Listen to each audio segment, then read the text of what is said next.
Welcome to Man Does Tech, where I solve the problems you didn't even know you had. In this video, I will explain how to make lentil pea soup. First, gather your ingredients: 1 cup of red lentils and 1/2 cup of split peas. Next, chop 1 medium onion, 2 carrots, and 2 celery stalks into small pieces. Finally, ensure you have 6 cups of vegetable broth on hand. These simple steps will set you up for a delicious and easy meal. Now let's get cooking. In a large pot, heat 2 tablespoons of olive oil over medium heat. Add your chopped onion, carrots, and celery, sautéing them until they soften, which usually takes about 5 to 7 minutes.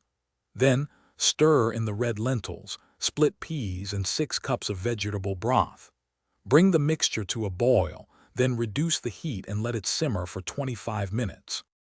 After simmering, it's time to add some wonderful flavors to your soup. Stir in 1 teaspoon of ground cumin and 1/2 teaspoon of turmeric.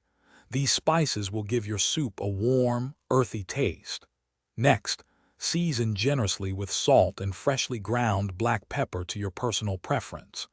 Give it a good stir and let it sit for a few minutes to allow the flavors to meld beautifully. Your easy lentil pea soup is now ready to enjoy. Ladle it into bowls and serve hot, perhaps with some crusty bread or a fresh side salad for a complete meal. If you have any leftovers, they store wonderfully in an airtight container in the refrigerator for up to 3 days. And hey, while you're making your home smell great with this soup, why not make your car smell amazing too? Check the description for a link to Little Tree's black ice and other great deals. Thanks for watching. If you found this helpful, don't forget to like and subscribe.